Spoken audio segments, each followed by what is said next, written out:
Bonjour, c'est Cécile de Blog by Yourself. Aujourd'hui, je vais te montrer comment mettre le bouton Pin It sur tes images sur ton blog WordPress. Pour cela, il va falloir ajouter un plugin.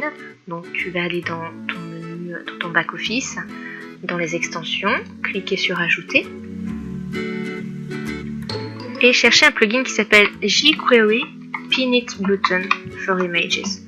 Si tu mets jQuery Pin It dans le champ de recherche, il va le trouver tout de suite.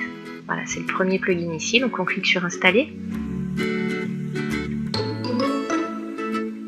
Et une fois qu'il est installé, on peut cliquer sur Activer.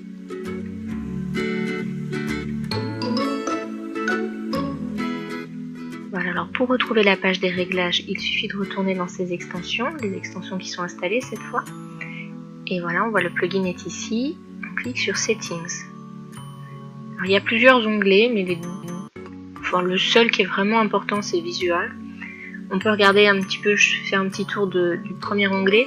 En fait, ici, c'est pour que tu puisses choisir si tu veux que le bouton Pin It apparaisse sur toutes les images ou seulement sur les images qui sont dans tes contenus et pas sur les images qui sont dans la sidebar, le header, le footer. Donc tu vois, là par défaut, ça apparaîtra seulement sur les images de contenu. C'est pas plus mal parce qu'on n'a pas forcément besoin d'épingler son header ou des icônes de réseaux sociaux qu'il y a dans le footer ou des choses comme ça. Ça c'est également à retenir, en fait c'est les classes CSS, donc c'est du code. Ça te permet tu peux ajouter la classe qui a NoPin sur les images que tu mettrais dans ton contenu et qui exceptionnellement tu voudrais pas qu'elle puisse être épinglée facilement. Ça peut être le cas par exemple si tu utilises une image pour faire un lien vers autre chose parce que tu veux que ce soit plus visuel, et parfois le fait d'avoir le bouton Pin It qui apparaisse sur ce lien, eh bien ça va gêner le clic pour accéder au lien. Donc voilà. Et ici il te dit sur les pages où le bouton apparaîtra, donc tu peux retirer le bouton sur les pages de catégorie, sur la page de recherche, sur les pages d'archives, sur les pages tout court, sur la home, sur la page de blog. Voilà, ça c'est toi qui vois ce que tu veux faire. Et puis il y a également la possibilité de faire apparaître le bouton Pin It sur les images seulement à partir d'une certaine taille en pixels. Voilà, sur les petits écrans et sur les écrans plus grands. Donc, les réglages par défaut sont pas mal, à moins vraiment que tu aies des tout petites images. Voilà. Ça c'est vraiment à toi de voir. Alors ensuite, la partie la plus importante et la plus intéressante. Ici, dans l'onglet Visual, tu vas voir où mettre ton bouton Pin It. Donc tu peux le mettre par défaut, c'est au survol de l'image. Tu peux le mettre toujours qu'il apparaisse tout le temps, notamment sur les mobiles, sur les tablettes et smartphones, ou qu'il apparaisse tout le temps, y compris sur les ordinateurs. Donc, moi je le laisse généralement au survol.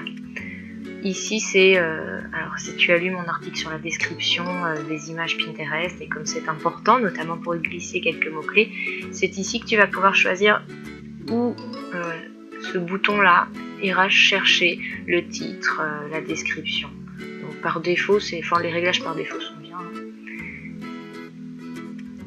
Ensuite, tu choisis, en fait, quand tu survoles l'image, il va y avoir un petit effet de transparence. C'est là que ça se joue.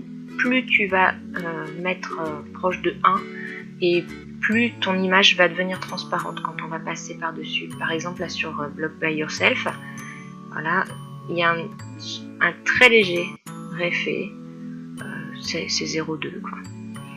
Alors ensuite, là tu vas choisir ton bouton Pin It. Alors soit tu as le vieux Pin It, soit tu as le Pin It par défaut.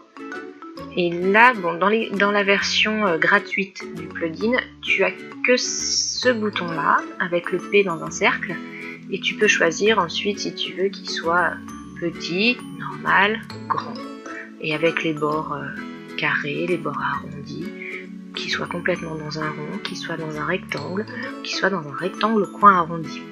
Après, si tu as la version Pro, tu peux choisir d'avoir cette icône là avec le même choix en termes de taille et de type de bouton, Tu peux choisir cette petite épingle, celle-ci, ou ce logo, enfin le petit icône classique de Pinterest.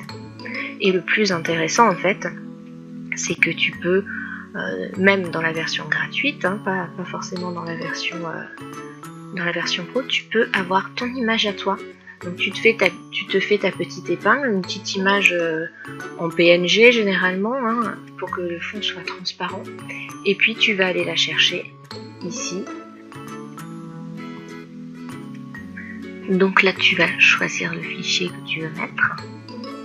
On l'a mis dans mes images. On sélectionne le bouton. Voilà, donc tu peux remplir le texte alternatif. Et tu vois que j'ai pris une image qui est petite, 53 x 54 pixels, et surtout qui pèse pas lourd du tout. Hop, tu cliques sur utiliser, et voilà, tu as ta petite prévisualisation. Tu peux régler une autre hauteur et largeur, mais bon, ça risque de déformer ou de pixeliser l'image. Et ensuite, tu peux choisir à quel endroit tu vas mettre ce bouton sur ton image. Donc, en haut à gauche, en haut à droite, en bas à gauche, en bas à droite ou au milieu. Moi, j'ai choisi par défaut de laisser en haut à gauche. Et après, tu peux régler les marges. Selon l'endroit où tu as choisi de le mettre. Donc, la marge du haut est celle de gauche puisque j'ai choisi en haut à gauche, mais si tu mets en haut à droite, ça sera la marge de gauche et la marge de droite. C'est bien sûr si tu mets au milieu, ça sera au milieu, donc tu n'auras pas les marges à régler. Et tu n'as plus qu'à cliquer sur Save Changes. Et sur le blog, donc moi en haut à gauche, donc quand on passe au survol, j'ai mon bouton Pin It qui apparaît. Voilà, c'était comment mettre un bouton Pin It facilement sur tes images de tes articles sur WordPress. Merci de me suivre, à bientôt.